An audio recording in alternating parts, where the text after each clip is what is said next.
Good evening, everyone. We're just going to go ahead and take a second to let a few others join before we begin.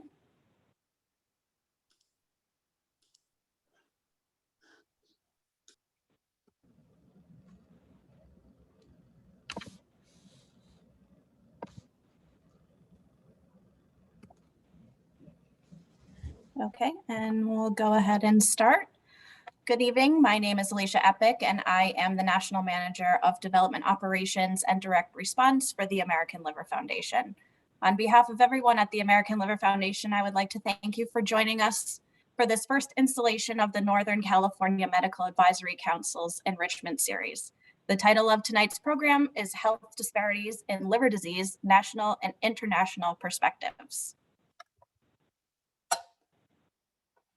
Just a quick disclaimer, by participating in the American Liver Foundation webinar/meeting, you will be participating in an event where video and photography may capture your image or screen, name and audio recording may capture your voice.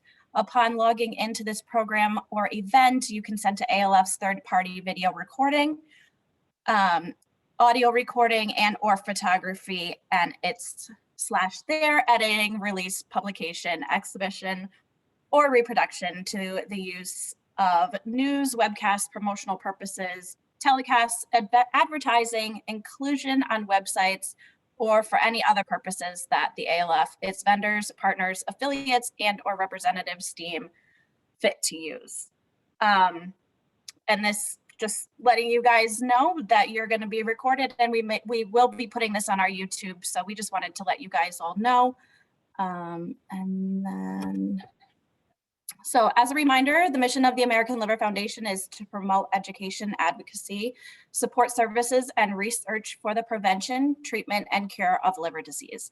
As a not-for-profit organization, we rely on the generosity of our stakeholders and hope that you might make a donation so we can continue to fulfill our mission. You may not be aware of the resources ALF has to offer, and I encourage you to visit our website, liverfoundation.org.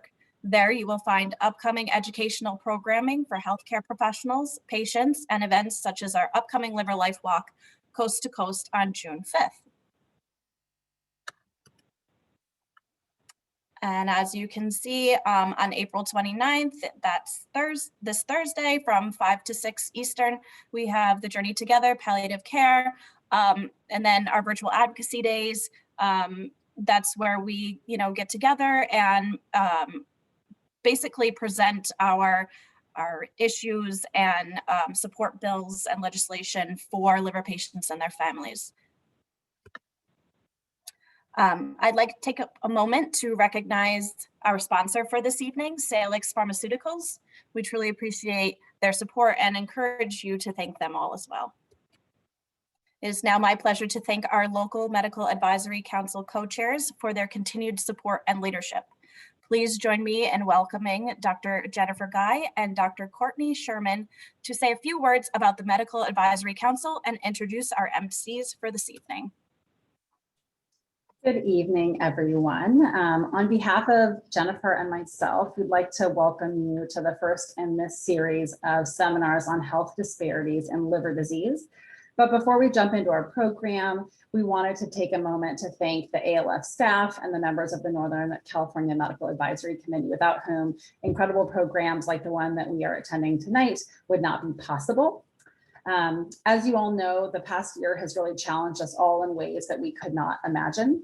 In particular, the COVID-19 pandemic has highlighted longstanding health inequities in the US, but merely identifying these inequities in the healthcare system is not enough. We really need to enable action through dedicated education, partnership to address them.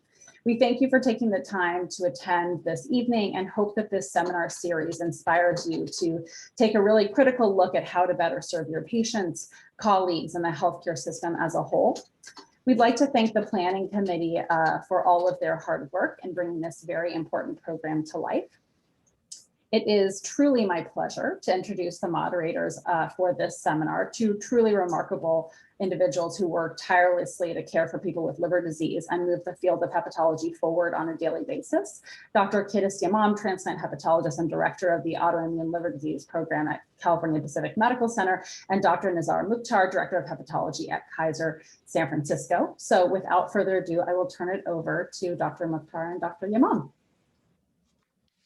Good evening, everyone. Thanks, Courtney, for your introduction today. So we are very excited about having this educational seminar, and today's event is one of the first 4 quarterly planned programs that would be addressing healthcare disparities and liver diseases, tackling different areas. We are very excited to have 2 expert speakers today that will be reviewing the national as well as global perspectives of healthcare disparities and liver diseases, and more importantly, at the end of the conference, increase awareness and motivate all of us to take an active part in finding meaningful solutions to address healthcare inequalities beyond the liver disease. It's my true honor and pleasure to introduce our first speaker, Dr. Lewis Roberts. Dr. Roberts is the Peter Francis Georgeson Professor in Gastroenterology Cancer Research and a consultant transplant hepatologist as well as gastroenterologist at the Mayo Clinic, where he co-chairs the hepatobiliary malignancy program. He's also a co-principal investigator of the Mayo, a specialized program of research of excellence, a co-principal investigator and director of the pre-doctoral programs in the Center for Clinical and Translational Sciences, and a director of research at the Mayo Clinic, Alex School of Medicine.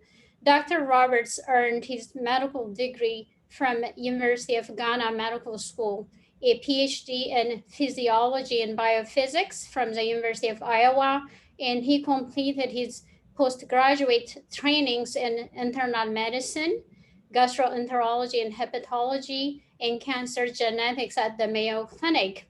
While his enormous contributions to the field of hepatobiliary malignancies with enormous number of publications to state over 380 and countless grants, he did find a very strong passion and has been actively involved in improving liver care globally, particularly addressing viral hepatitis and liver cancer in Africa, as well as African immigrants living in the US.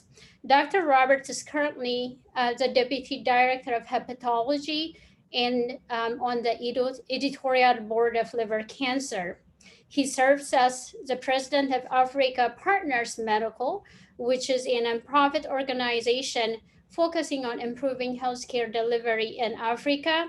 He also serves as the President of the West Africa Institute for Liver and Digestive Diseases, and he serves as the current chair of our Global Outreach and Engagement Committee at ASLD, where he's actively involved in improving liver care globally.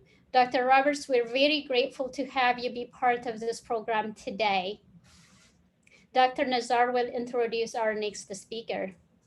Good evening, everyone. I'm so thrilled and excited to be co-hosting this seminar on health disparities in liver disease, something I share a clinical and research interest in, and kind of selfishly wanted to have this program along with my colleagues to learn more from our excellent speakers. And so our other speaker tonight will be Dr. Robert Wong, who has also established himself as an expert in this area. He's clinical associate professor of medicine in the Division of Gastroenterology and Hepatology at Stanford University, and staff physician in the Gastroenterology and Hepatology section at the VA, Palo Alto Healthcare System. He graduated from UCSF here in San Francisco, completed his internal medicine residency at California Pacific Medical Center, and then went on to get his GI and hepatology fellowship training at Stanford University, where he also completed a master's in epidemiology and clinical research. His clinical interests include management of patients with complex liver disease, including viral hepatitis, hepatocellular carcinoma, and non-alcoholic fatty liver disease. His research interests include epidemiology, outcomes and health services research in liver disease, and especially focuses on understanding and addressing healthcare disparities among ethnic minorities and underserved minority populations with chronic liver disease.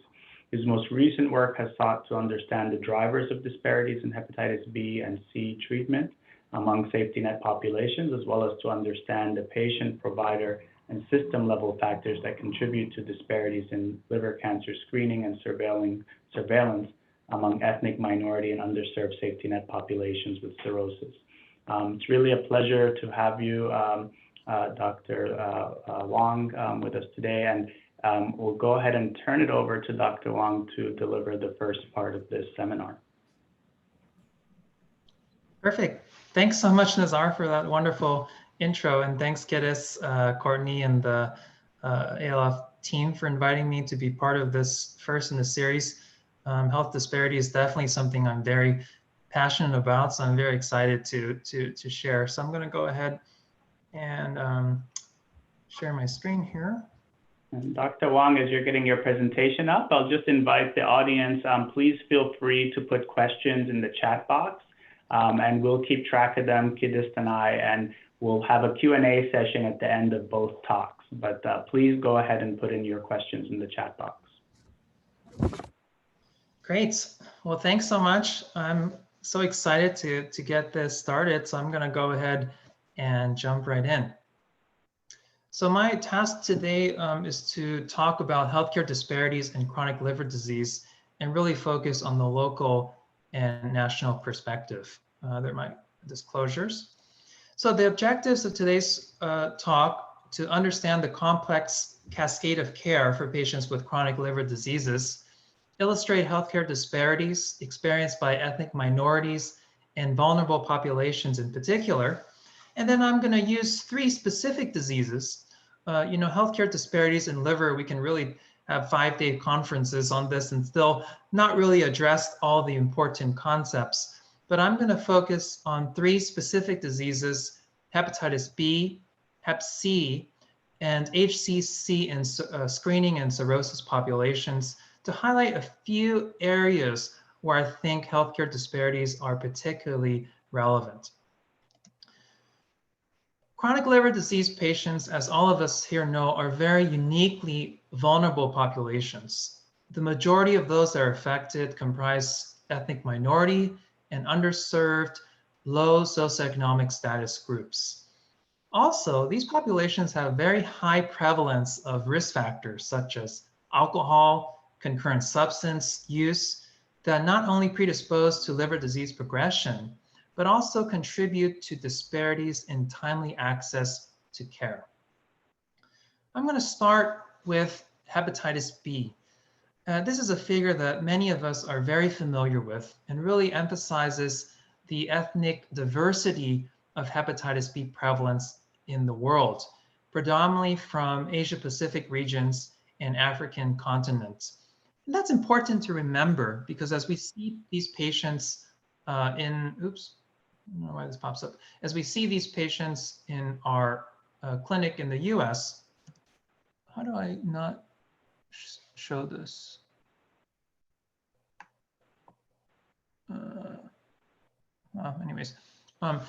As we see these patients in our clinic, it's important to remember what countries they come from and the fact that ethnic minorities are affected, because it really helps us guide our understanding about the disparities that these populations may face.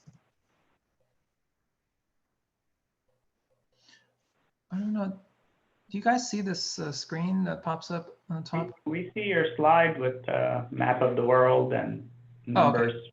Yeah. Okay, so you don't see the little thing, that's perfect. No, we don't. So this is a study that our group recently published a couple months ago that try to estimate updates in Hep B prevalence in the US. And this is again to re-emphasize the point that in the US, when we see hepatitis B patients, the majority of these individuals are immigrants from foreign countries, particularly Asia Pacific regions and African region. And also we learned, or we're learning a large proportion from Central and South America. Again, emphasizing that minority populations are predominantly affected. Another study that emphasizes the high risk or the high risk features that we see in these populations. This is a study published last year in American Journal of Gastro to emphasize that in addition to minority populations, these individuals also have a lot of high risk features. Look at the prevalence in prisoner populations, homeless individuals, people who inject drug use, co-infection with HIV, Hep C, and this is not unique to hepatitis B. We also see these similar risk factors in patients with hepatitis C, which I will discuss in a little bit in a subsequent slide. This is to emphasize the complexity of the cascade of care. Hepatitis B is a very complex process that it's not as simple as diagnosing and treating. As you can see here, each step along the cascade from screening, diagnosis, linkage, retention, and then ultimately access to treatment to reduce long-term risk of liver-related complications requires a very meticulous process that allow patients to progress seamlessly down this cascade. On the flip side, along each step in this cascade, there are opportunities for patients to fall out of care and experience disparities, whether it's suboptimal screening, inadequate linkage to care, or not getting access to treatment among those that are eligible for therapy. This is one global aspect. I won't focus too much on the global aspect, but this is a paper published from the Polaris group that looked at some aspect of the hepatitis B cascade of care. This first bar here estimates the total global burden of chronic hepatitis B, and this is contrasted with this bar here, which shows what proportion of these patients are actually diagnosed. So there's a huge gap in diagnosis of hepatitis B. Similarly concerning, this bar shows the estimate population of treatment eligible patients, and this is contrasted with the proportion of those that are actually treated. Again, emphasizing a gap in linkage to care and linkage to treatment. Now I'm going to focus more on national and US-based data. This is a study published a few years back, the racial and ethnic approaches to community health across the US cohort. It's a study that incorporated 28 communities across 17 states that included a high prevalence of ethnic minority populations. They looked at data from 2009 to 2010. And as you can see here, over nearly 54,000 patients were included in the study, very diverse ethnic population. Overall, they found that less than 40% of these minority populations were actually screened for hepatitis B, but even more concerning, among those that had a diagnosis, only a third of these patients were receiving specialty care. And that's concerning because that linkage to care is so important for timely monitoring, assessment for treatment eligibility, and actually getting these patients onto timely antiviral therapy. This is a figure from their study that showed some of these disparities stratified by race ethnicity. When you look at different ethnic subgroups, the linkage to care range varied significantly. It was higher in Asian Pacific Islanders, but was very low in African Americans with hepatitis B. They also saw some interesting observations that individuals with no health insurance had lower rates of testing and lower rates of linkage to care. They also observed disparities by education level, household income, and primary language spoken. And all of this makes sense as these are all important surrogates of low socioeconomic status, which ultimately affect timely access, barriers to care, perhaps patient understanding of their disease processes. This is a more recent study that focused on a different population. This is a commercially insured population that was studied using the TruVin market scan. It included about 511,000 patients with chronic hepatitis B. In this cohort, they determined that less than 20% of chronic hep B patients actually had a diagnosis. So again, emphasizing the gap in timely diagnosis of hepatitis B. Similarly, they found that only 30% of those with known chronic hep B received antiviral therapy. And when they specifically looked at those with cirrhosis, which is definitely a population that needs treatment without argument, similar rates of low treatment were observed. They saw some disparities, again, by different demographics, insurance status, and specialty provider. But across the board, the emphasis was the low rates of treatment. What about just linkage to care? This is a study our group did a couple years ago. It was a single-centered safety net system. We looked at about 450 patients with chronic hep B, very similar demographic that you would expect in the Bay Area hepatitis B cohort, predominantly Asian, some African American and African continent individuals. We looked at linkage to care and retention to care. These are the main results from the study, and I want to draw your eyes to this first figure up here, which provides linkage to care rates. Overall, only 63% of patients with hepatitis B were linked to an hep B provider.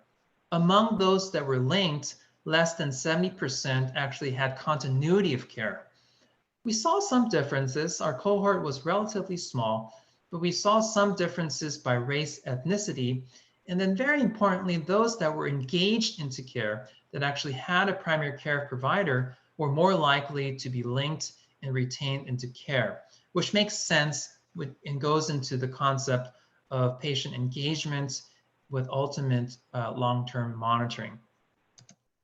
Why is that important? Well, among the same study, we found that delays in linkage to care led to more advanced disease at presentation.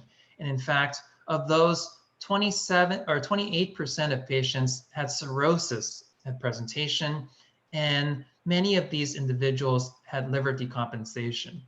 And this is a very important point because this is potentially preventable. If we link these patients early, get them on appropriate therapy, cirrhosis, HCC, and liver-related complications can be preventable in patients with chronic hepatitis B.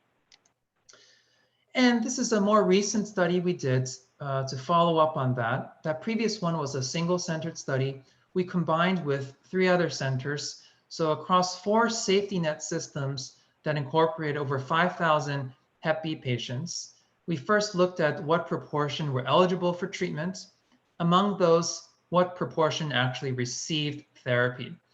And the take-home point here is that less than half of patients that were eligible for therapy received hep B treatments. Even more concerning, when we separated out those patients that had hep B without HIV, because if you're treated with HIV therapy, we sort of counted that because there is some hep B activity with heart. But when we looked at the patients without HIV in this graph on the bottom, the solid line, the rates were much lower, emphasizing the gap in treatment among those individuals who are eligible based on their clinical and laboratory factors. This is important to understand because the downstream effects of health disparities have real consequences. Timely diagnosis and linkage to care can reduce long-term risk of complications, morbidity, and mortality. Therefore, disparities in hep B care that predominantly affect ethnic minorities and vulnerable populations further exacerbates existing structural barriers in timely access to care that many of these individuals already face. These subsequent slides emphasize the benefit of treatment and why linking individuals to treatment is so important. This is a study looking at risk reduction of HCC. It's an older study, but drives home a major point. The dotted line here represents the predicted risk of HCC in patients with Hep B, and the circled dots are the actual risk of patients who are on antiviral therapy. And the point here is that there's a dramatic reduction in liver cancer risk associated with antiviral therapy. Another recent multi-centered real-world study showed similar findings.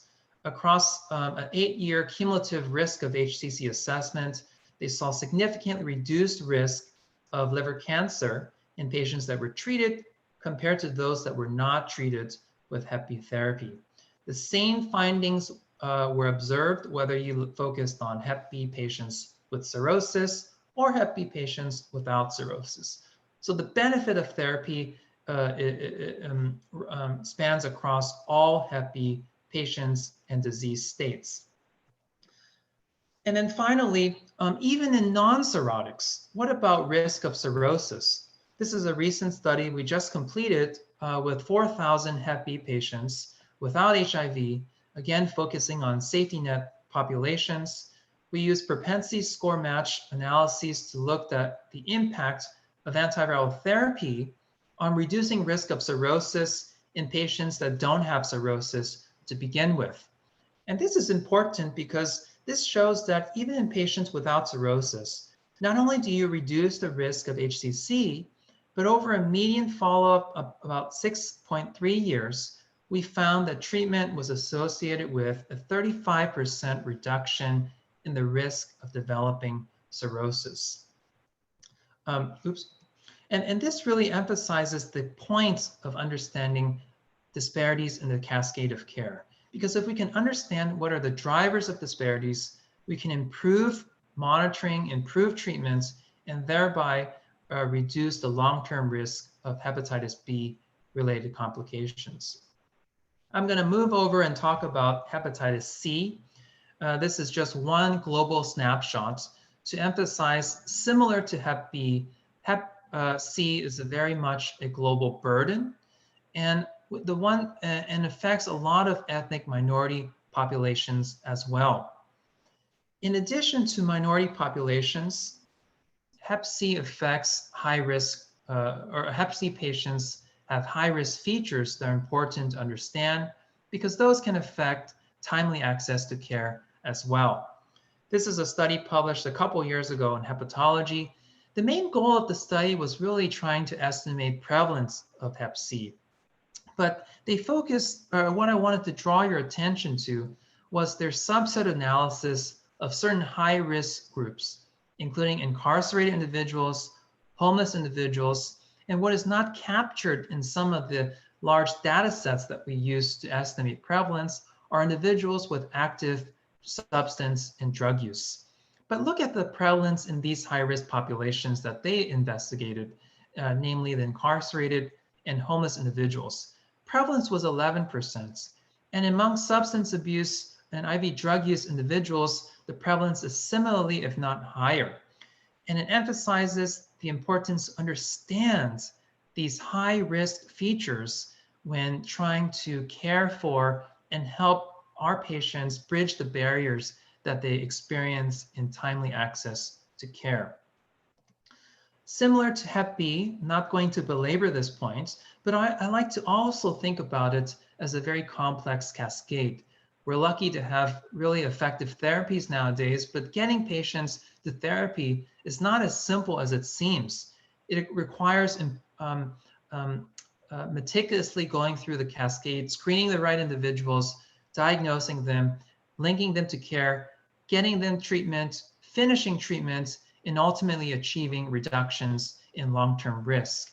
Similar to Hep B, each step of this cascade has opportunities for patients to experience disparities and barriers in progressing through to Hep C cure. Luckily, in the past several years and decade, we've experienced a lot of improvements in the Hep C cascade. We've transitioned from a risk-based model, which has many challenges and failures, to birth cohort and now to universal screening for Hep C. We've experienced improvements in Hep C treatments with highly effective and safe DAAs, but significant challenges remain in linking patients, particularly high risk and vulnerable populations, into care and getting access to treatments. This is a study published last year. It's published last year, but the data go only to about 2016 or so. But the point to emphasize from this is the changes in the cascade of care over time. This was Optum insured population. And the thing to point out here is that over time, the bar over here, you can see that there's a dramatic improvement in treatment. And then similarly, with this Kaplan-Meier curve here, with each color representing a different year, the rates of treatment improve higher and higher and higher till this final year in the study, which shows significant improvements in access to treatment due to availability of DAAs, but also improvements in screening and linkage to care. A study we did a couple of years ago, again, that's one of the areas I focus on safety net populations. This included 4 centers, again, almost 30,000 chronic Hep C patients, very diverse population, including almost 40% African American, 9% Hispanic. Overall treatment improved after DAAs became available, but alarmingly in 2017, less than 20% of Hep C patients in the safety nets we looked at actually received therapy. There are a lot of reasons for these disparities, but they stemmed from disparities in linkage, disparities in getting these patients consistent monitoring, but there are also some insurance-specific disparities that were observed. As I mentioned, in addition to seeing ethnic disparities, for example, we saw that Hispanic populations were about 52% less likely to receive treatment. We also saw disparities by insurance status, with those with Medicare, Medicaid, and of course uninsured populations having dramatically lower rates of receiving Hep C treatment. With advocacy from groups like the ALF and others, we've really moved the mark, and access to treatment, especially for Hep C therapies, has improved over the last several years due to policy changes. Another aspect that I think is important to understand, especially with Hep C patients and many of our liver disease patients actually, are that there's a high prevalence of mental health and psychiatric disorders. This is a study followed up from our previous study that looked at concurrent mental health disorders and how that contributed to rates of DAA therapy. We found that patients with concurrent psychiatric disorders had much lower rates of Hep C treatment, and this persisted pre and post availability of the DAAs. And this is probably due to a variety of factors. Patient factors, maybe hesitancy, ability to follow up with treatment, with care, but also perhaps some provider biases. So it's important to take a very comprehensive approach when trying to understand what are the drivers to these barriers in access to care. This goes without saying, but I think this is important to emphasize why understanding disparities in the cascade are important. Because disparities in care, disparities in treatment ultimately affect long-term consequences.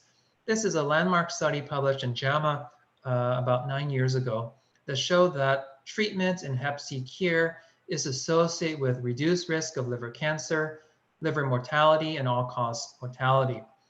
Similar outcomes have been shown in the more recent cohorts of the VA data here that show the reduction of HCC associated with Hep C cure, as well as a prospective French cohort that showed reduction in overall mortality and HCC as a result of treatment with direct-acting antivirals. Finally, something I'm especially passionate about is HCC surveillance. All cirrhotics need screening, but very few actually get consistent screening. This was a study published just a couple of months ago. It's a systematic review and meta-analyses that included 29 studies over 118,000 individuals or patients. And they found that overall pooled estimate of consistent surveillance was only 24%. That's very dismal, and it leaves a lot of important room for improvement. The study also looked at what kinds of interventions have been shown to improve surveillance. They found that education, in-reach, as well as population outreach initiatives have been shown to be able to improve HCC surveillance.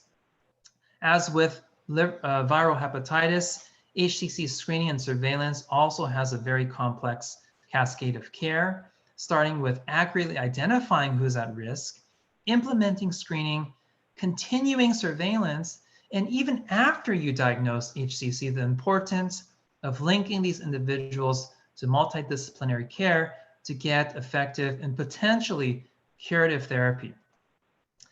Significant disparities, particularly by ethnicity and race, have been observed. These are 3 studies to just point out. This was a single-centered safety net hospital. The second was a large VA Hep C cohort.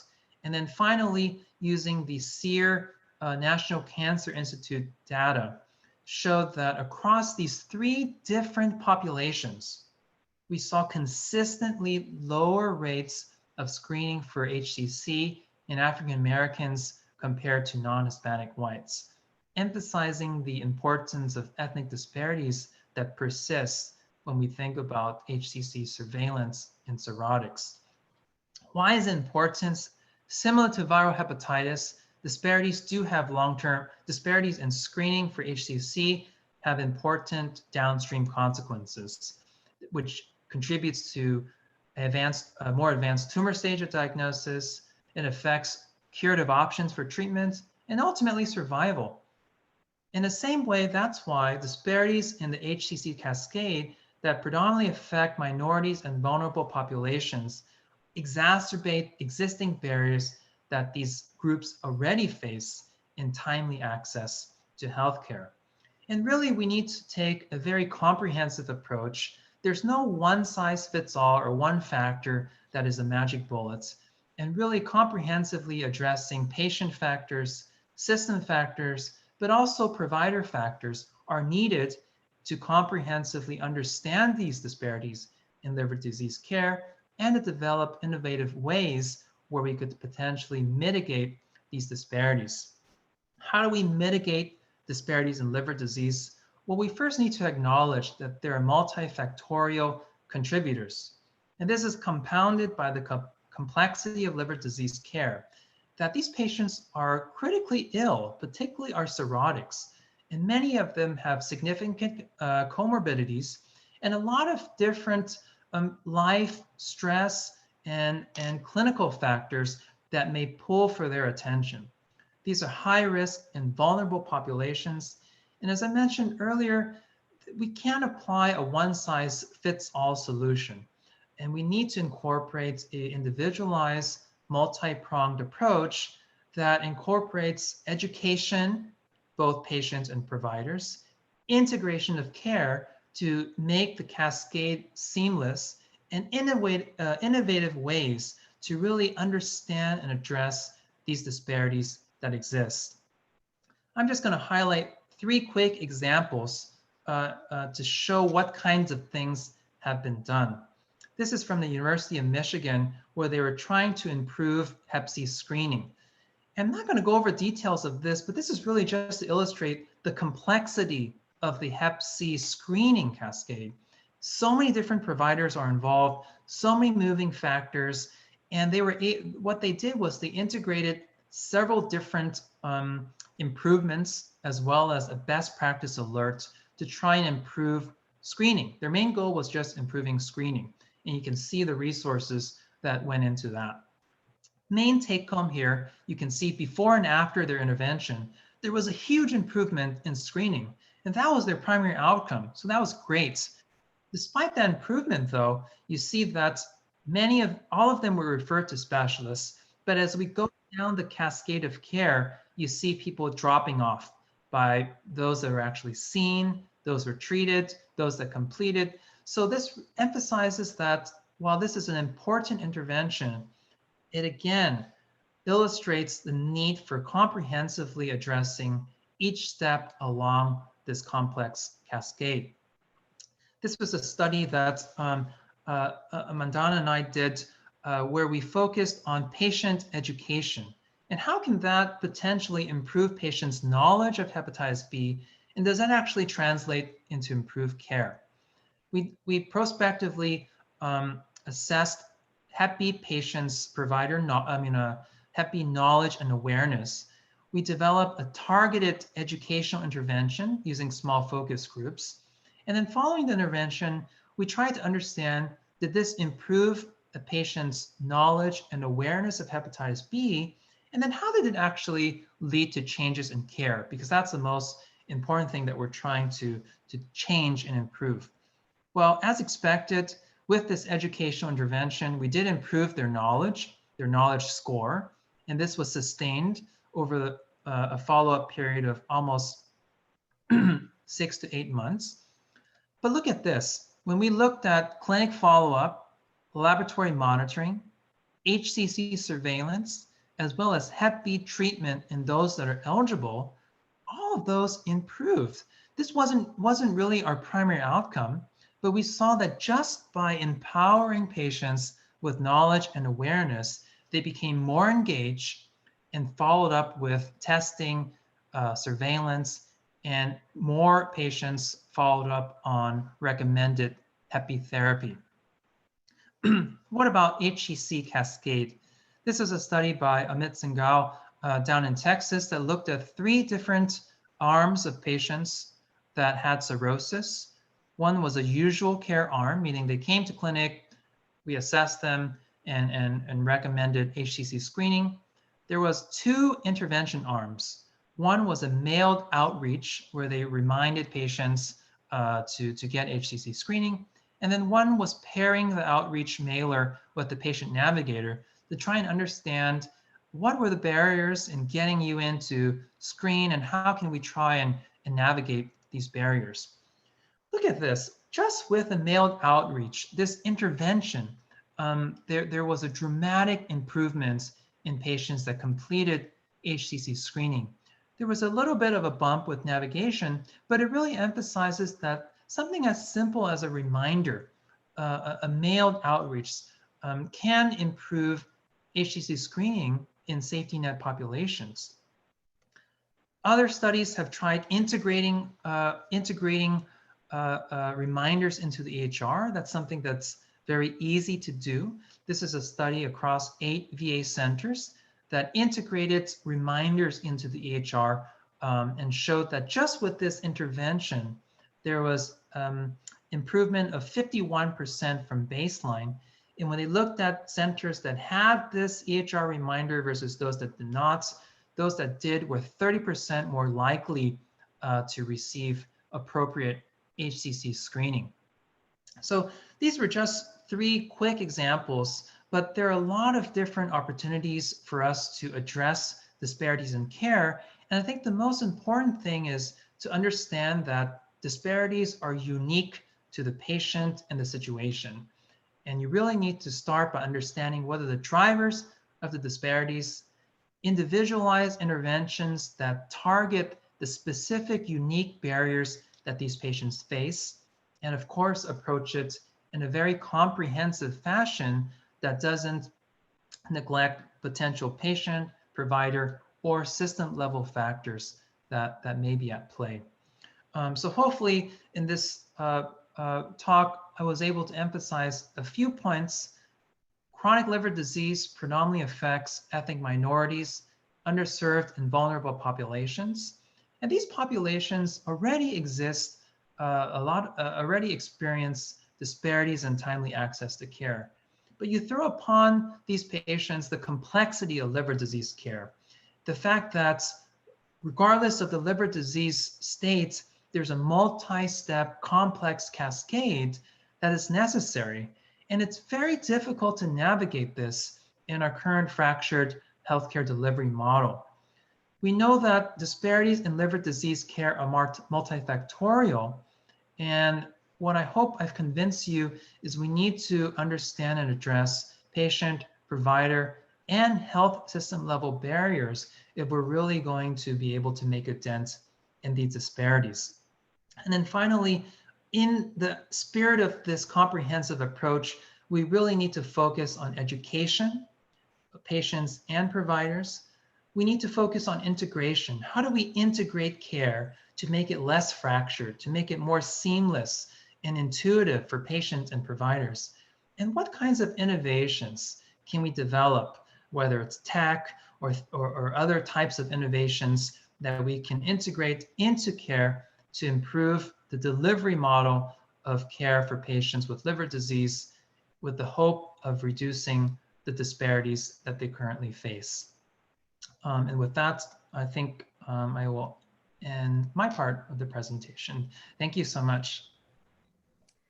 Thank you, Dr. Wong, for such an amazing summary highlighting really the cascade of care involving, the three main diseases affecting the minority patient population or patient at risk, and really outlining where disparities actually can occur.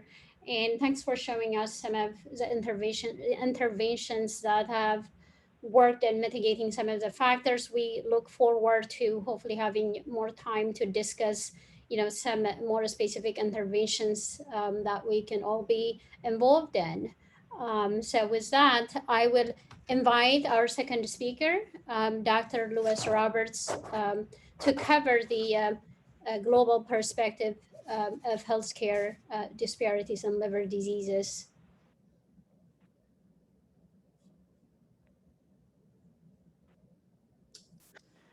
Hello, good evening. Can you see my slides okay? Yes, we can. Okay, you're seeing that it's on the main screen. Yes, it's still not in presenter view. Did you click on that icon? Yes, let me swap displays and see this.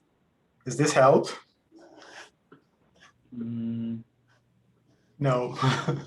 no, I mean, we can see it well. It's just not in the presentation view.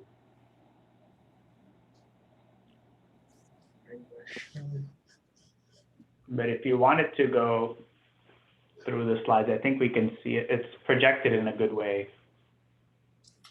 Okay, I might go ahead and do that. Yeah. Let's see.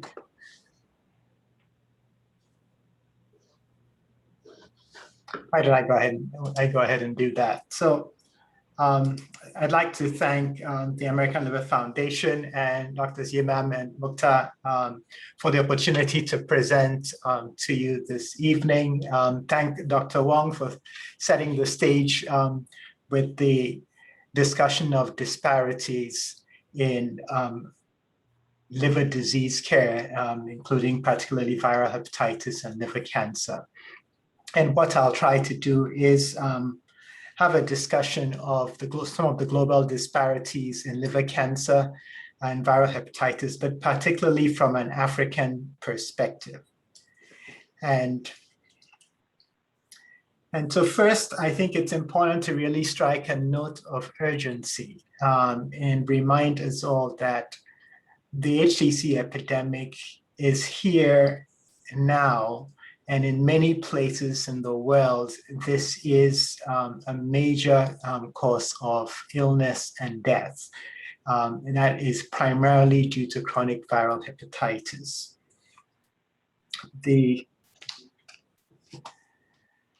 Dr. Robert, sorry to interrupt. I don't know if you're advancing slides, but we're not seeing them advance on our end. Are you moving past the first slide? No, I haven't moved past the first slide. Oh, okay. Carry on, sorry. I'm actually wondering if it might help to flip monitors here. Dr. Roberts, it appears frozen. So if you want to stop share and Does then that- enable, Did that move? it looks frozen here. It looks frozen. Okay. Why don't I stop sharing and try again?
We apologize for this delay, everybody. It just appears that we are trying to just reboot Dr. Roberts' slide deck here momentarily.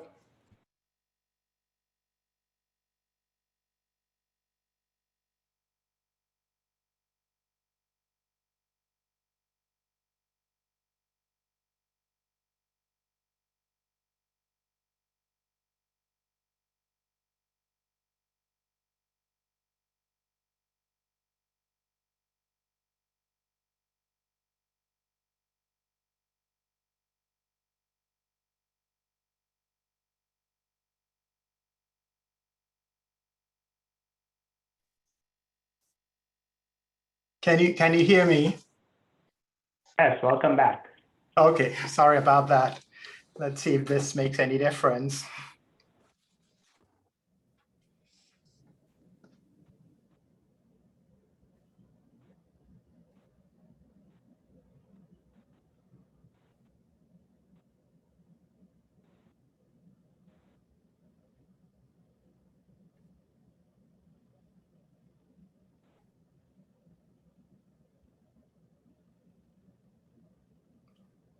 Is that any better? Yes, that looks good. Yeah, we see it in presenter view, but it's projected large enough that we can read it. So go ahead and try to advance your slide or go back. Okay, that's better. Okay, sorry about that. Okay. Okay, great. It's moving. So carry on now. Great. So these are just a couple of examples of young patients in Africa. The one, a 27-year-old man that our colleague, Dr. Jose Debes at the University of Minnesota saw in Arusha in Tanzania. And much of what you see, this big swelling of his abdomen is not ascites, it's a large solid tumor. And then the other on the right is an ultrasound scan that was brought to me about 4 years ago by someone who attended one of my talks in Ghana. And this is an ultrasound of an 18-year-old patient of his from the eastern part of Ghana. So liver cancer in the latest GlobalCan 2020 analysis from the International Agency for Research on Cancer is listed as the second cause of cancer death worldwide. So if we look at cancer incidence, we see that it's number 6 here, with breast and lung being pretty much tied for number 1, but liver cancer at number 6 with approximately 900,000 cases a year. But in terms of mortality, we see that there were 830,000 deaths, and it's number 2 after lung cancer. And particularly, you'll note that in terms of mortality ratio, approximately 92% of individuals with liver cancer die within a year of diagnosis of their liver cancer. And so this is actually one of the most lethal cancers worldwide as well. And it's not just a problem, as we've been discussing, Dr. Wong highlighted, this is not just a problem in other parts of the world. This is a major problem here in the United States as well, as we can see that by 2040, it is estimated that liver cancer will become the #3 cause of death from cancer, becoming more common than breast cancer and a more common cause of death than colorectal cancer as well. So here are a couple of cases that I think illustrate the kinds of patients that we'll see, not only here, but around the world. This patient is a 60-year-old male who immigrated from Vietnam at the age of 30. So he's lived in the United States for 30 years. And on questioning, he says he was told he had hepatitis B when he first immigrated to the United States, but no treatment or surveillance was recommended. And when we did his viral testing, he's surface antigen positive, E antigen negative, E antibody positive, and has a relatively low HBV DNA of 160. Turns out that he's a substantial smoker, 40-pack year, and also drinks 6 to 8 beers per day. So he has a number of associated risk factors as well. And he presented with a month history of abdominal pain. A CT scan showed a large mass in the liver. And his biomarker testing showed an alpha-fetoprotein that was actually normal at 3.5, but we did additional biomarkers and saw that his AFP L3% was 23 and his DCP, or des-gamma-carboxyprothrombin, was 425. So if you input these numbers into a Gallup calculator, that gives you a risk for liver cancer. You can see that his risk was a probability of liver cancer of about 94%, despite having a normal alpha-fetoprotein. Sorry. And this is what his imaging looked like. You see the large tumor in the right lobe of the liver of this patient. Next patient is a 41-year-old male who had recently immigrated to Minnesota from West Africa.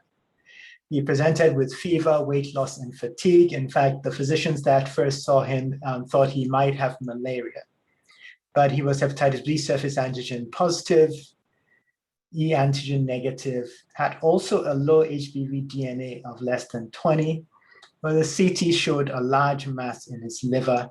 And again, he had an elevated alpha-fetoprotein, in this case, high AFP L3. His HCC probability was estimated at 86%. And this was a large tumor that was present in his liver.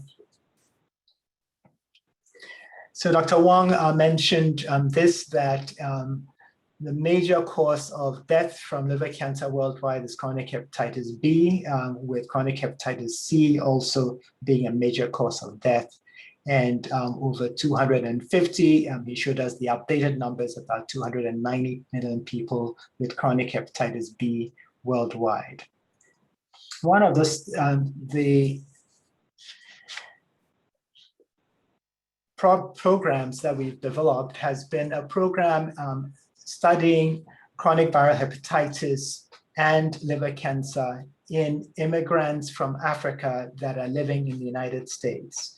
And for this study, I want us to show you the results of a study that we recently completed on screening for hepatitis B and hepatitis C in Somali immigrants in Minnesota. Now, we had done a previous study approximately 10 years earlier in which we looked at patients who had been seen at Mayo Clinic. And our observation was that individuals who were of Somali background, who had been tested for chronic viral hepatitis, had relatively high rates of both chronic viral hepatitis B and hepatitis C, compared to the general Minnesota population. So the question always when you have a hospital-based data set is you wonder whether that is the same as what you're going to find in the community.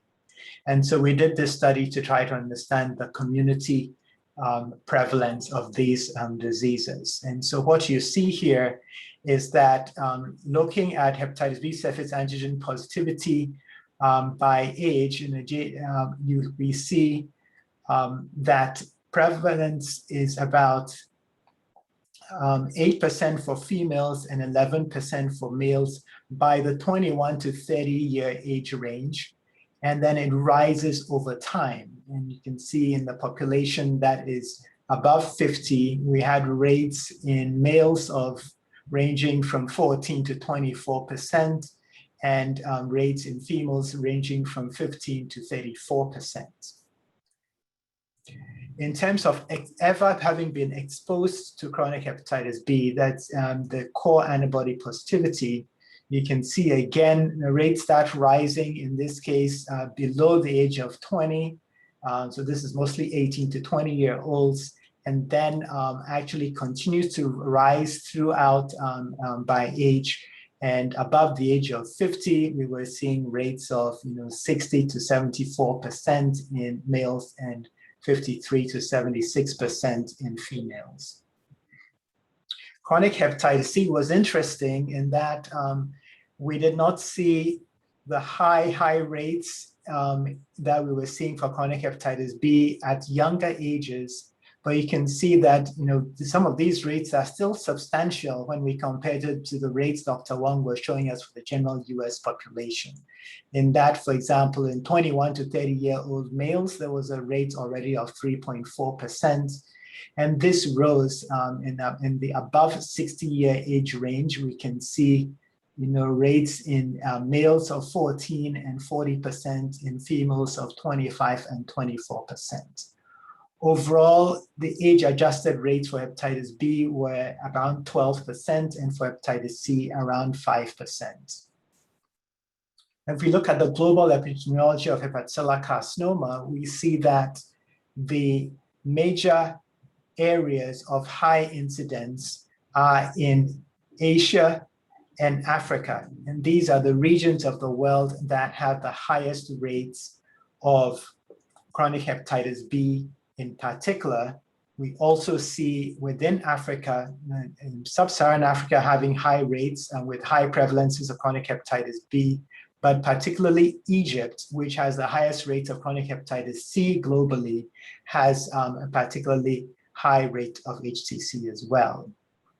And just to remind ourselves that the rates in North America and in Europe are not inconsequential either. They fall into this moderate or intermediate incidence. And what we find in practice is that when you break it down in the United States, for example, there are states and regions in the United States that actually, if they were a country by themselves, would be a high incidence country.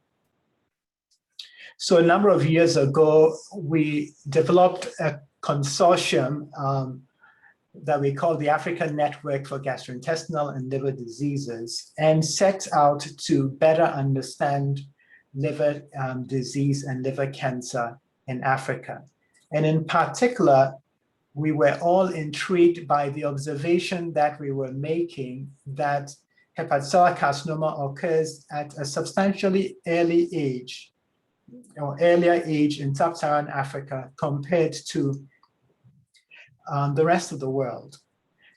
And so we initially set out to do this study in a number of countries to determine whether this was just an observation that people were making anecdotally, or whether this was true across sub-Saharan Africa.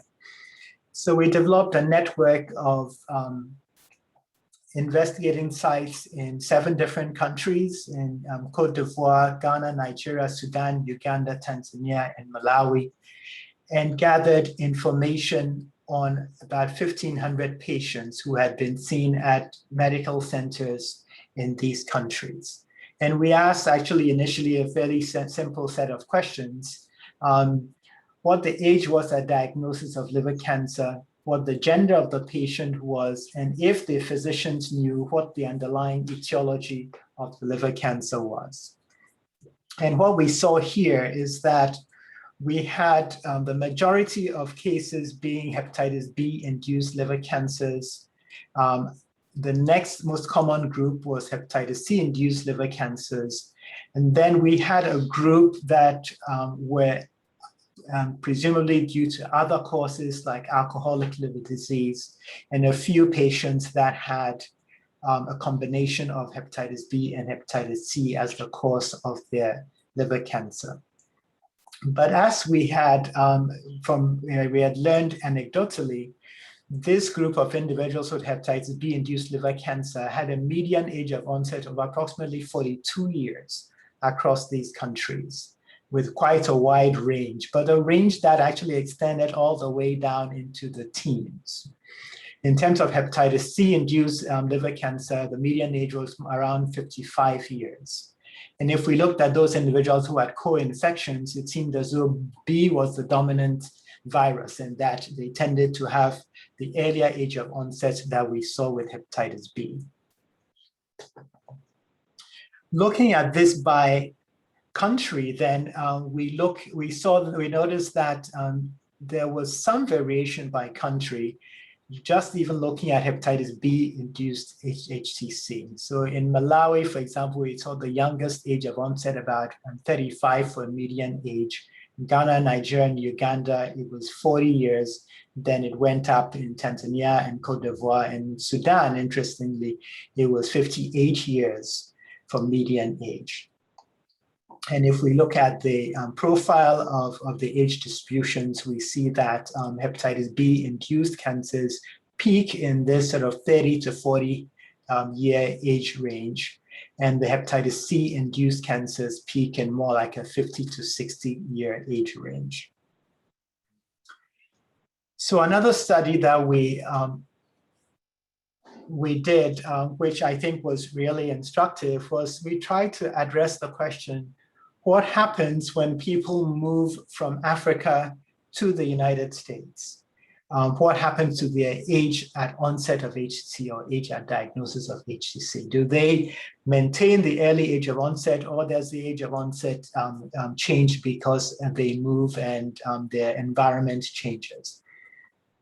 So we used the US SEER data set, and we asked the question what the median age at diagnosis was of liver cancers diagnosed in the United States, depending on the country of birth. So in this case, these are individuals who were born in West Africa, diagnosed with liver cancer in the SEER database in the United States. And you can see the median age of diagnosis was in the 40 to 45 range. So people are carrying their median age of diagnosis with them when they move to the United States. And this is looking at it a different way. What was the percentage of individuals diagnosed with liver cancer who had their cancer diagnosed under the age of 50? And you can see here individuals from West Africa, over 50% of them had their cancers diagnosed in the United States, but under age 50. And we see that the next, highest group is this group here, which has their cancers diagnosed between 20. I think that's the group that's between 21 and 30%. We're under age 50. So we look at a number of studies across the world. What we see is quite substantial variation in age at diagnosis of liver cancer, ranging from 69 in Japan, 65 in Europe, 62 in North America, 61 in Taiwan, and 57 in Korea, 52 in China, and 45 in Africa, and the data I've showed you. So, about a 25 year variation in age at diagnosis, and consequently in Africa, a large amount of years of potential life lost. So what might account for this younger age of onset? And this, what ends up being a substantial disparity in liver cancer in these populations. One question is could it be the younger age distribution in African countries? We know African populations overall are younger. But if you adjust for age distribution, you still end up with a very young age of onset. Could it be host genetics? We know for hepatitis B in particular that there's a strong familial association. Could it be that there are other genetic risk factors that are associated with early onset. And for this, it's important to do studies such as genome-wide association studies so we can understand if there are variants in this population that are associated with risk. Could it be particularly associated with viral genetics? I'll show you some data that shows that in most of Western Africa, we have hepatitis B genotype E as being the predominant virus. In East Africa, we have genotype A1. And in other parts of the world, we have different genotypes. In Asia, it's mostly genotypes B and C. In Alaska, where they also have very young age of onset, they have a different genotype, I think it's F. And so there may be evidence that some genotypes are more oncogenic than others. Could it be aflatoxin exposure? We know that people tend to consume grains that have high levels of contamination with aflatoxins in Africa and Asia. And so that is a question to be answered. And then could it be co-infection with other viruses like hepatitis delta virus, HDV, or perhaps with another infection such as H. pylori? And there's some emerging evidence to suggest this. So this shows you grain and peanuts, corn and peanuts contaminated with the fungus that makes aflatoxin and induces DNA damage in the liver. This is a study from the Hepatitis B Research Network, and what we did was we looked at the characteristics of the US-born versus foreign-born Americans of African descent with chronic hepatitis B in this study. And what we did was we found that there were two different genotypes in individuals that were African-born. As I mentioned, the Western with the darker gray all mostly had genotype E, whereas the Eastern with the lighter gray, those individuals tended to have genotype A1. And this shows you here that in the US, US-born African Americans tend to have genotype A2. The West Africans all tended to have genotype E, and the East Africans born individuals had mostly genotype A1. So the next study we wanted to do was to try to understand what the outcomes were of patients with liver cancer in Africa. Again, our anecdotal observations were that patients tended to present with very advanced disease. We saw the cascade of care that Dr. Wong showed us, and the fact that you need to be screened for a risk factor for like hepatitis B. We need to understand whether you have cirrhosis or not in order to put you in surveillance for liver cancer. So in countries where almost no one is screened for risk factors, there's no surveillance for cancer, as you can imagine, most people are diagnosed at an advanced stage, and we wanted to confirm this. So we did this now in 9 different countries. We included Egypt, and it turned out to be a valuable inclusion, in part because Egypt is perhaps the country in Africa that has the greatest awareness of hepatitis C and liver cancer as a burden, and has devoted the most resources to addressing it. So there actually is screening to identify people who are at risk. There's a certain amount of surveillance ongoing and treatment available compared to the rest of sub-Saharan Africa. And so this is the data comparing individuals from the rest of sub-Saharan Africa compared to Egypt. And you can see a median survival in most of sub-Saharan Africa was about 2.5 months compared to a median survival in Egypt of almost 11 months. Now, in this graph, I have put those 2 graphs for sub-Saharan Africa and Egypt in the context of several countries in the rest of the world. And so you can see here that in Taiwan, where we see mostly chronic hepatitis B virus infection as well, but Taiwan is a country where all adults are screened for chronic viral hepatitis, everyone who's at risk is placed in a national surveillance program. And so over 70% of individuals who are diagnosed with HDC at major medical centers are diagnosed with very early or early stage disease. In this case, we see a median survival. We don't reach median survival. 7 years survival is about 70%. We see in Japan, where it's predominantly hepatitis C that drives liver cancer, but also in Japan, about 70% of individuals are diagnosed with very early or early stage. That median survival is about, it's actually about 5 years or so. In much of the rest of the world, median survival ranges from 2 to 3 years.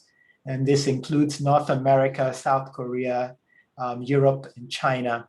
And then in Egypt here and in the rest of sub-Saharan Africa, you can see the big difference in survival. Excuse me. So this is what I call the surveillance gap. The difference between living in a country where everyone who is at risk is identified and is under surveillance so that we can diagnose their liver cancers early and effect treatment with a chance for cure, versus a situation where there is hardly any surveillance. Just a quick study looking at, just to make the point that surveillance is difficult in all settings, and Dr. Wong made this point as well in his talk. So this is Minnesota residents who were being seen at the Mayo Clinic for their surveillance. What this study shows is that only 14% of them received ideal surveillance of receiving surveillance every 6 months. Now, when we looked at, did they receive 3 out of 4 surveillance examinations, it was 30%. Did they receive on average once a year? Then it was 60%. So it got better if you lessened the requirements, but clearly it's a challenge to get people in for surveillance, as Dr. Wong pointed out. Now, a few slides on Ghana as a case study. So Ghana has a population of about 30 million people. The adult population is about 70 million and is classified as a lower middle income country. There are about estimated approximately 400,000 individuals with hepatitis C and about 2.8 million with hepatitis B. And so all told, about 3.2 million people have chronic hepatitis. What proportion of these individuals have been diagnosed with their viral hepatitis? It's estimated only 8% of the hepatitis C virus infections are diagnosed, and only 1% of the hepatitis B virus infections have been diagnosed. In terms of annual treatment, the numbers are so low that it's essentially 0% of individuals that are on treatment. They estimate annual deaths of 1,300 from hepatitis C and 3,300 deaths from hepatitis B. That works out to 4 deaths per day and 9 deaths per day. So we have approximately 1 liver-related death every 2 hours. Almost no one gets the birth dose of hepatitis B vaccine, but the country actually does quite well in terms of administering the polyvalent vaccine that's given to children for measles, mumps, rubella, and hepatitis and diphtheria. So 93% of children receive that effectively, but no pregnant women are receiving treatment or HBIG at delivery. At the current trajectory, it's estimated the number of deaths will double to 1 every hour, and the number of liver cancers will increase over 2-fold by the end of the decade. We did a study that looked at end-stage liver disease in Ghana at 3 different tertiary centers. And at these centers that had hepatitis clinics, you'll notice that for very early and early stage BCLC stage, we only identified about 12%.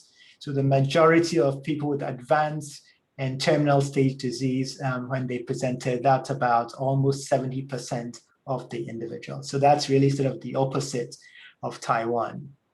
Cost is a major barrier. You can see here that individuals who earned, this is about $90, who earned less than $90 a month, were much less likely to, significantly less likely to be able to pay for an alpha-fetoprotein test or have their HBV DNA testing done.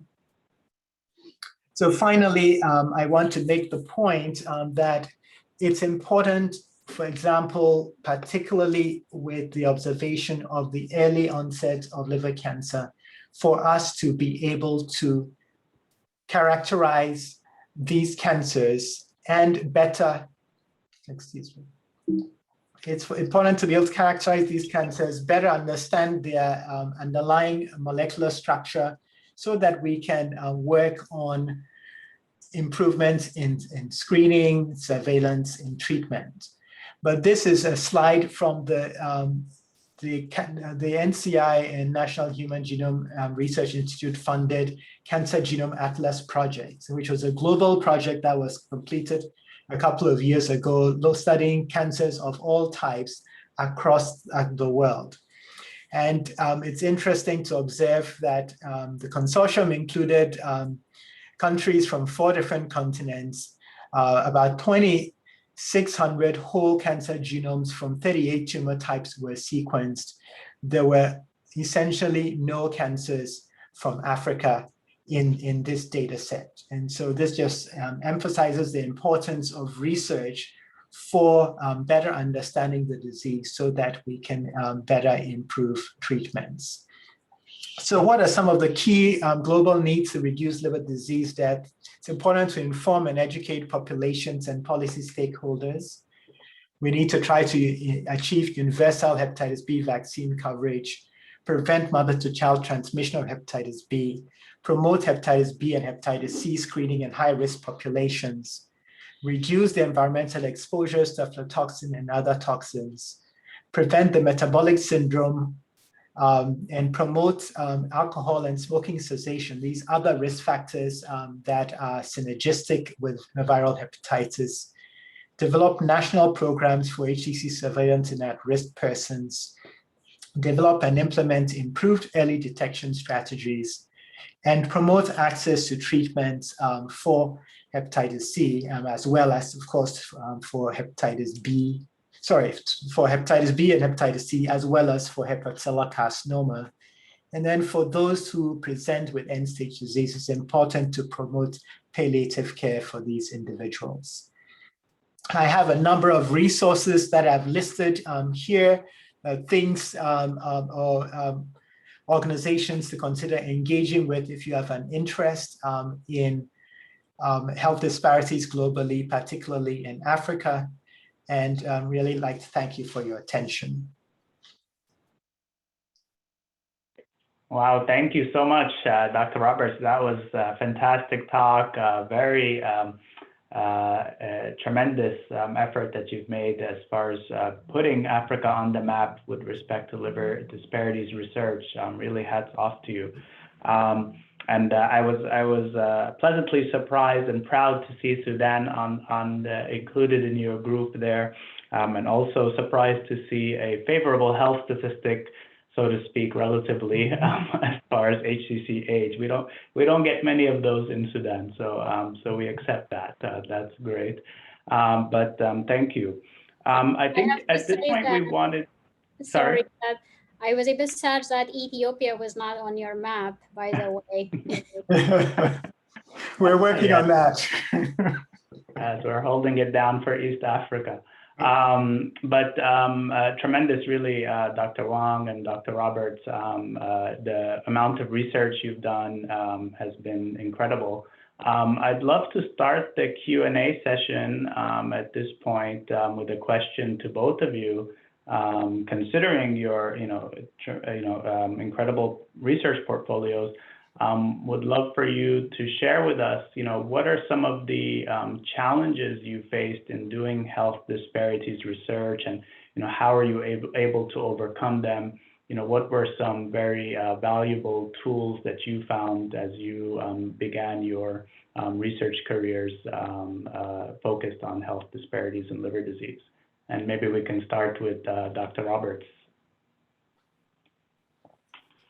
I think I would say my experience has been that it's a lot of the interest and motivation has really been driven by my observations in the clinic. And, I grew up in West Africa and I went to medical school in Ghana, and the patients that I saw in that time have, I think, really sort of motivated my desire to understand these diseases better, understand the burden better, and try to bring resources to bear to address what are really major burdens of disease. Great. And Dr. Wong, what are, you're a little earlier in your career, but still already quite productive and produced a lot of papers that you shared with us, which is tremendous. Could you share a little bit about kind of your journey with health disparities research and kind of what advice or pearls you might have for colleagues who are equally interested in pursuing that? Yeah, absolutely. I think first, I want to echo what Dr. Roberts said. My passion for healthcare disparities is really driven by patient care. My first job out of fellowship was at a safety net at Highlands. So some of you are in the Bay Area, but at a safety net hospital. And you see disparities, you see delays in care, you see advanced disease that can be preventable. And you stop and you ask yourself, why is our system so fractured that these people are falling through the cracks? And I think that's one of the main motivations that really drives me to pursue healthcare disparities is, it might be a small drop in the overall scheme of things, but if we can even help one person or one health system to really bridge that gap, I think it's makes a huge difference. The challenges, though, to get to your question about challenges that I've realized is early on, we try to understand predictors of outcomes and we try to apply the same model toward every system, every environment. But I'm realizing, as we do different kinds of research, that the disparities and barriers are very different, whether you're in the Bay Area, whether you're in Dallas, whether you're in Ohio. It's very different. And I think that's the challenge, is trying to understand first, what are these unique barriers that patients and providers and health systems face? And I think only until we really drive and drill down and understanding what the drivers are, can we really develop innovative ways to kind of bridge those gaps, I think. That's really interesting. Very interesting point. And, I wonder how much, the barriers also vary between, health systems within the same region. And I think we've spoken about that before. But thank you for that perspective. Audience or participants, I welcome you to put any questions in the chat box, or really at this point, you're even welcome to just unmute yourselves and ask any questions you have. I have a couple of questions as we get our participants send us or ask directly. That is for both of you, Dr. Wong and Dr. Roberts, again, echoing Nazar's comment about your dedication and amazing work for what you do is, we're very grateful. Hopefully that's a huge motivation for all of us to do the same. For Dr. Wong, in particular to our Bay Area, patient population, as he said, the issues are regional, or have you identified any kind of, or have you come up with any idea, or is there something that you have in mind for all of us to collaborate on to start out locally? And for Dr. Roberts, you've established very successful networks that is actually doing a great work. And there are many of us that are actually motivated and involved, getting involved in global health. And there are challenges of setting up such programs, particularly in Africa and elsewhere. What are some of your tips and being successful in doing so? So why don't we start with Dr. Wong? Yeah, thanks, Kiddis. That's such an important question. And I think, part of answering or addressing that question is first to realize that healthcare disparities transcends practice setting. It's not just SF General or Highland that healthcare disparities. We see healthcare disparities, at CPMC, at Kaiser, at the VA, at Stanford, at UCSF. And so I think that's first a very important point to make, that regardless of your practice setting, healthcare disparities exists. The second point that Nizar also alluded to is the disparities and the drivers of those might be different. The populations are very different depending where you practice. So you really need to understand your population, what are the barriers, and what are the ways you can help navigate or bridge those individuals across these barriers. Ways to do that, I think, as you mentioned, Kiddis, collaboration is so important. It's something that's, we're trying to do, with Nizar and Mandana too, is trying to do multi-centered type of collaborations that incorporate a variety of different practice settings to really understand those differences. So that's one way, is to collaborate with investigators and people that are interested in healthcare disparities across settings. The second thing is educate. And things like these initiatives that ALF and others are doing is to raise awareness about disparities are so important for us as faculty, but also for our trainees, and really integrate that into trainee education, not just at the fellow or resident, but even drilling it down early on into medical school education, so that when these early doctors start their practice, they're really taking care of patients and seeing things in the lens of social inequities in medicine.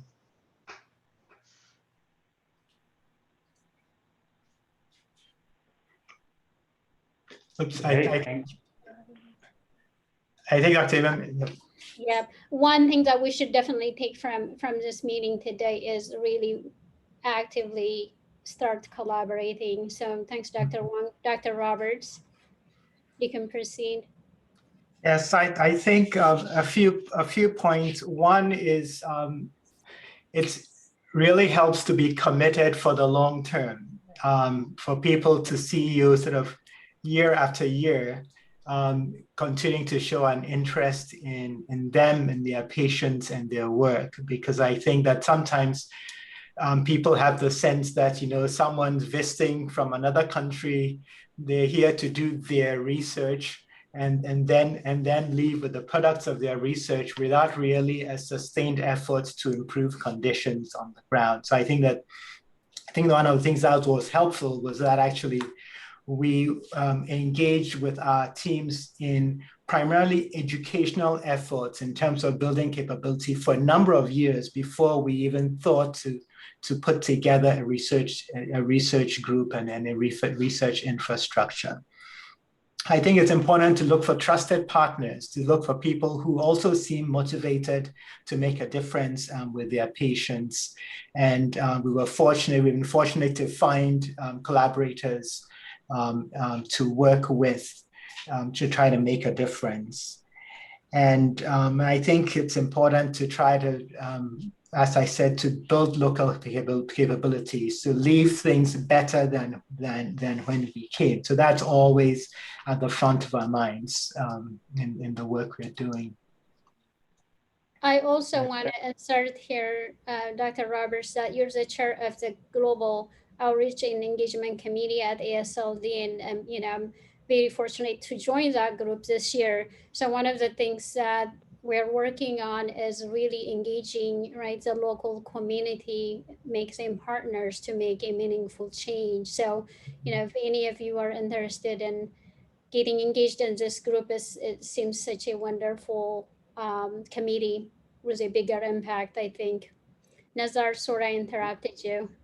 Oh, no, not at all. I was going to say we have some questions in the chat box. And so one is, how do you feel about physician biases that lead to liver care delivery disparities? How do we approach those? How do we address them? Maybe Robert, if you can offer some thoughts.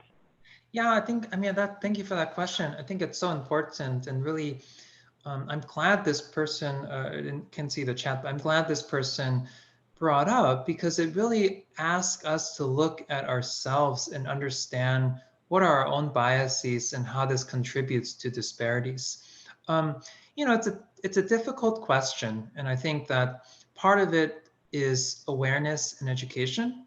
And I know a lot of people out there are specifically working on these areas, because I think that part of the contributors of bias is really not understanding the disease and not understanding populations and risk factors. Using hepatitis B as an example, many studies have shown certain providers not screening for B, not screening for HCC.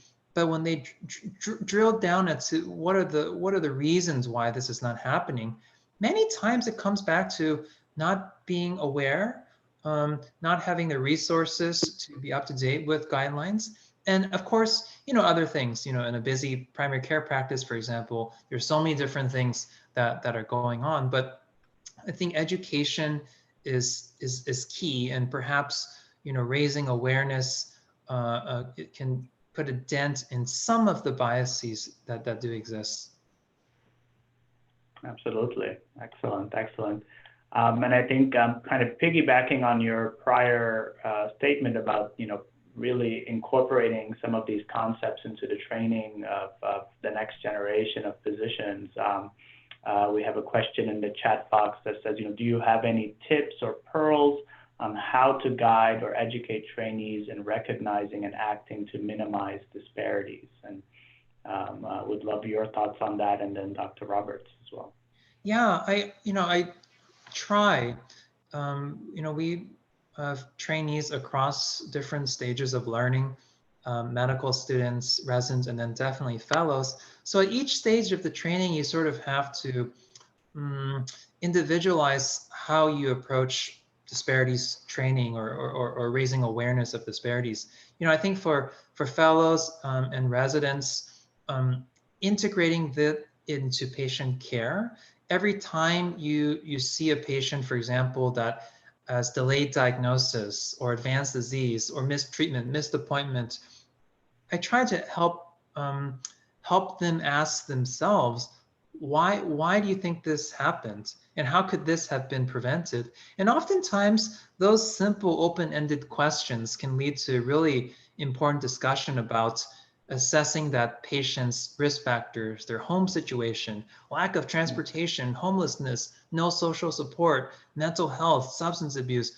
And that really helps understand then how we can then tailor it. Perhaps we can provide transportation. Perhaps we need to help plug this person into addiction care, for example, or some of the opportunities. For medical students, it's a little bit different, but especially those in clinical care already in their clerkships, I think you can use a very similar approach. But earlier on, I think as part of their med school curriculum, I think teaching about healthcare disparities and social inequities in medicine can be easily implemented into curricula, whether it's through, small group sessions, I think is a good model, or speakers, or, different seminars to at least raise the awareness about the importance of healthcare disparities impacting patient outcomes.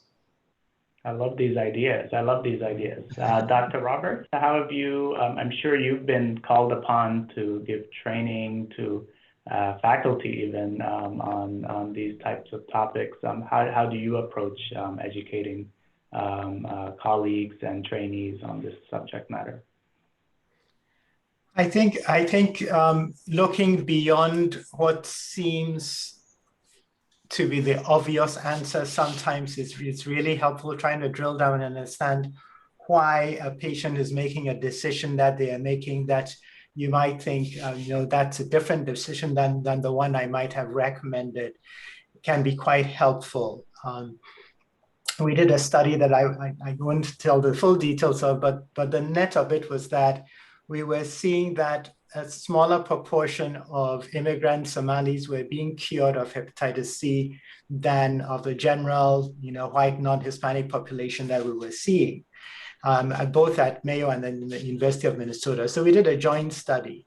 And the net result of the study was that it wasn't that when they saw a physician, they were being told about their hepatitis C at a different rate, or that when they received treatment, they were being cured at a different rate. The key difference at the time was that you needed a liver biopsy in order to make a decision about treatment at that time. Before, we had non-invasive ways of telling that people had fibrosis, or now when we just treat everybody. And the immigrant Somalis were more likely to refuse the biopsy. So that created the apparent disparity. And so, of course, then the question becomes maybe one more of awareness, education, and discussion with the community about the value of a biopsy, in this context. And I think the other thing that's been really helpful with some of our trainees and learners has been to engage them in the research. And so, for example, we were seeing that, a fair number of individuals of our immigrant African community were presenting with late-stage cancer. And we asked the question, what proportion of individuals in our primary care panel who are from a high prevalence country have been screened for hepatitis B? And can we start a project within the primary care panel to identify people from high prevalence countries and prompt the physician that's seeing them to have a discussion with the patient about screening for viral hepatitis. So over the course of a 6-month period, we about quadrupled the rate of screening. And this study was done by a post-baccalaureate student and a couple of residents. So, they got to, be the people that really, promoted the change. And we're in the process now of trying to codify it within, the electronic medical record. To kind of add to that, Dr. Roberts, I think linking, in addition to that, I guess, educating awareness or raising awareness in providers, I wonder how much of linkage to care and, lack of insurance, et cetera, for our immigrant population is playing in delaying care. As you know, some patients may not have legal residence or may not be insured, and that adds extra delay in late stage and diagnoses. Is there a network of resources, et cetera, that's tackling that in your practice or Minnesota? Yes, in general, there is some, so Minnesota is actually sort of interesting where it's actually a relatively small, I think the percentage of people living Minnesota residents without insurance is around 5% or less. It's actually quite low. But what you find is that the individuals who don't are often the ones who fall into this sort of, like sometimes people call it like a donut or something, that they're earning enough not to qualify for assistance, but not quite enough that they feel able to pay for insurance, even if it's subsidized insurance. And so, for example, our medical students volunteer at a free clinic. And we have at the free clinic often immigrants, but also a lot of migrant workers who come, who are transiently in Minnesota, who they help take care of. And so that also is a way to link our learners to expose them to this population, but also then to seek to link individuals to care. Wonderful. I do want not to divert our conversation. I think we have one question on the chat box. Laura stated that the statistics of an individual with diagnosis of hepatitis or HCC getting care in a specialized center or not is strikingly different. Laura is actually one of our amazing, very dedicated nurses who joined our call today, and such a patient advocate. So she's asking, what can a community member can do to help mitigate some of the factors? I think, Rob, you might have mentioned about patients may need a ride to their appointments, etc. Any tips and what the rest of the community can do to help? Yeah, thanks, Laura. That's a great question. And I think that's, you know, community members, students, volunteers are a vital part of this solution. And, you know, one thing that I neglected to mention is the importance of advocacy. I mean, advocacy raises awareness of these diseases, raises awareness of disparities, and, you know, in the big scheme of things, also raises awareness for more funding, you know, for research and things like that. So that's one very important way that patients and community members and volunteers can help advocate for disease. And we see one, you know, really good example, at least in the Bay Area, is the advocacy for Hep B screening with Hep B free and SF and different parts of the Bay Area. So that's one thing you can do.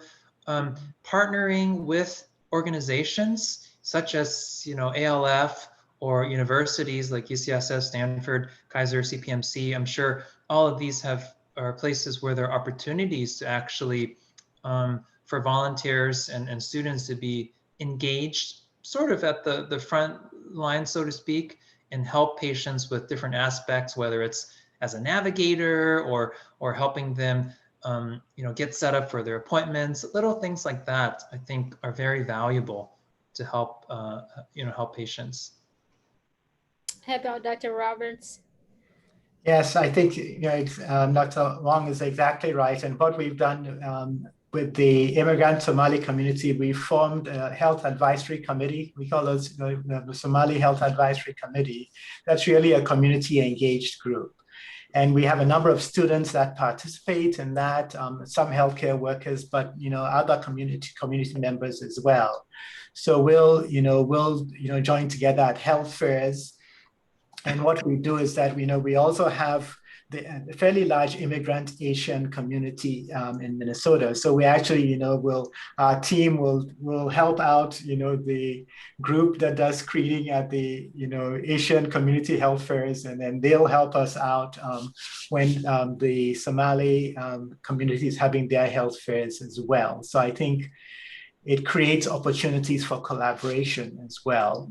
But it's critical because a lot of the time, you want, I think, having trust in the community about the messages is really important to getting the messages out.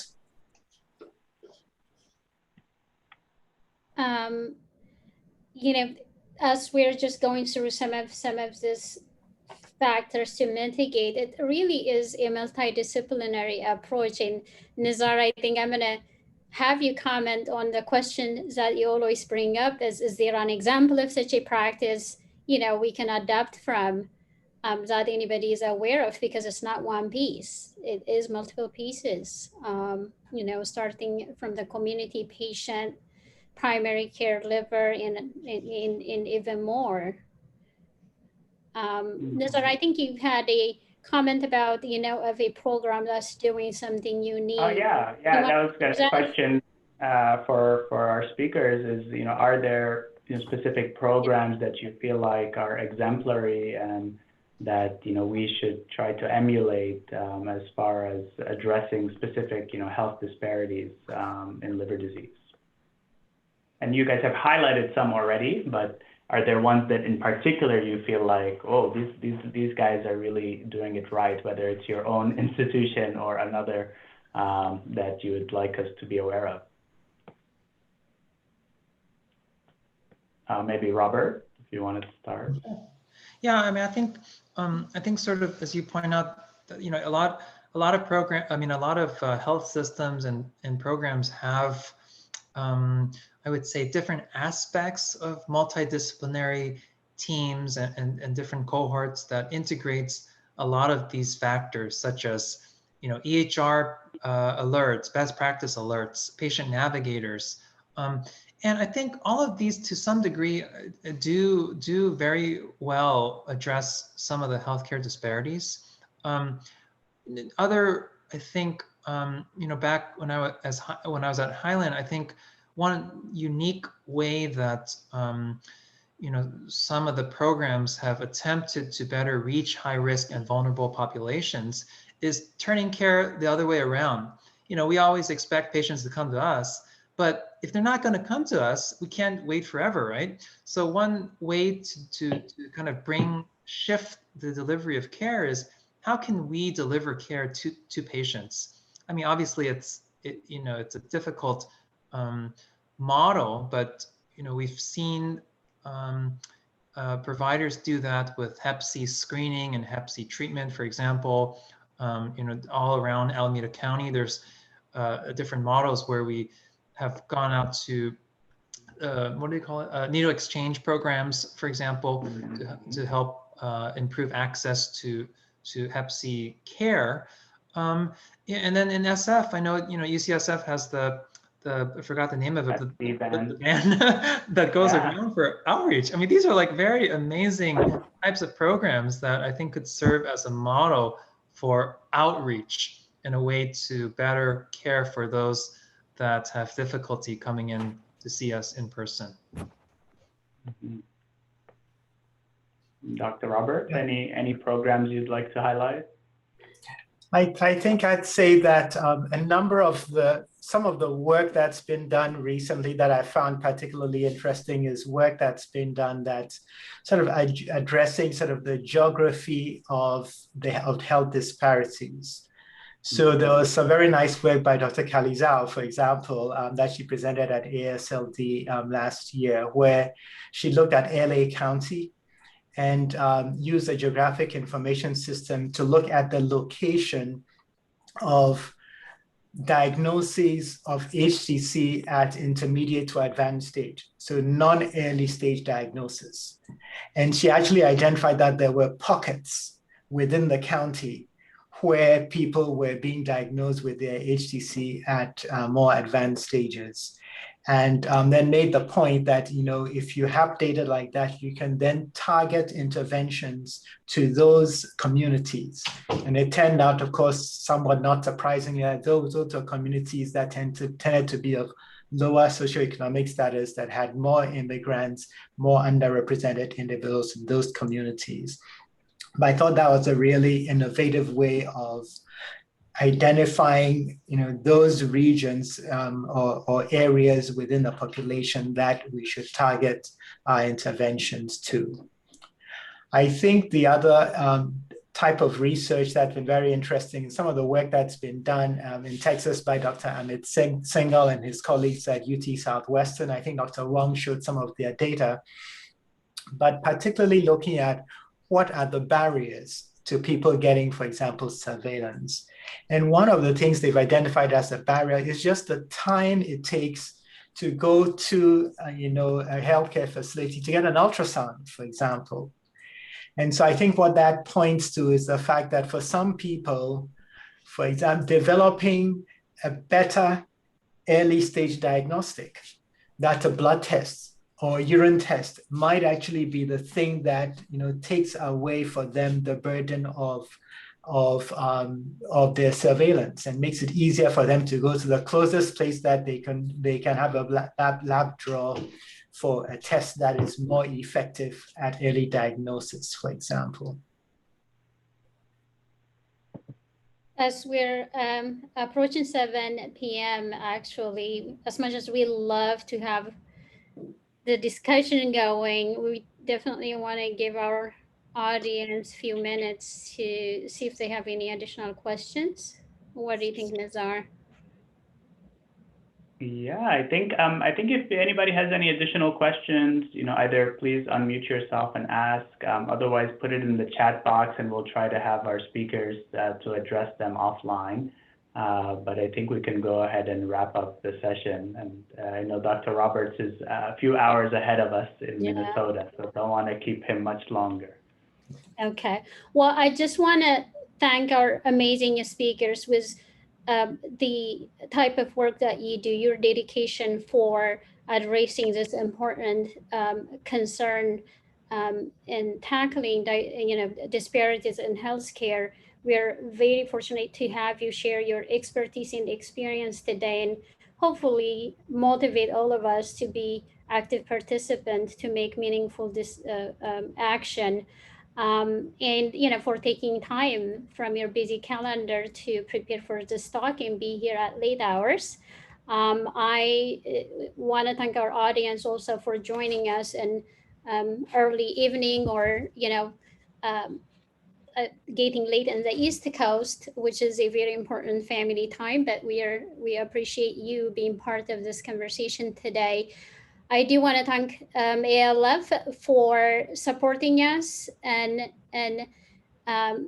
carrying on this important program, and our MAC coaches and the MAC members for your ongoing support for all the activities that the Northern California MAC members are doing. So thank you, everyone. Nizar, do you want to comment on resources that are available for people? Thank you to Dr. Roberts and Dr. Wong. Really tremendous talks today, and I learned a lot. So I thank you so much for making the time.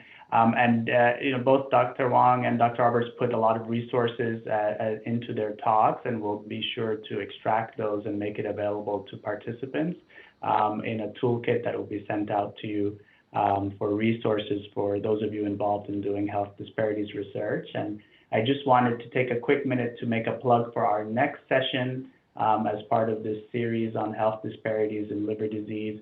We're very excited to welcome Drs. Carla Brady and Dr. Monica Sarkar to come and give us a session that's focused on women's health and liver disease and associated health disparities. So please stay tuned for more information about that. We'll make sure to send out the invitation to register closer to the time. And these are some of the resources that we have highlighted to you that you can will receive an email about so that you can access and explore. So thank you so much. And I'll turn it over to Alicia from the ALF. Hi, actually it's Jackie from the ALF. Jackie. We kind of switched roles. Hi, everybody. Hi. Amazing program, amazing presentations. I can't thank, on behalf of the ALF, the planning committee, I can't thank you enough, our MAC co-chairs, as well as the presenters. As you know, this program is recorded, and we will be sending a link to the program as well. Once you receive the link, you'll receive it directly from me. So if you have any questions or if you needed any follow-up, feel free to email me and I'll forward on your questions or information to our speakers. I want to remind everybody to visit our website. We have a lot of great resources, www.liverfoundation.org. And of course, the ALF is a not-for-profit, and we survive on donations and the generosity of our community. So please, if you can, feel free to make a donation. And thank you to all of our guests for joining us tonight. Good night. Thank you, everyone. Good Thank night. you, everyone. Bye. Good night.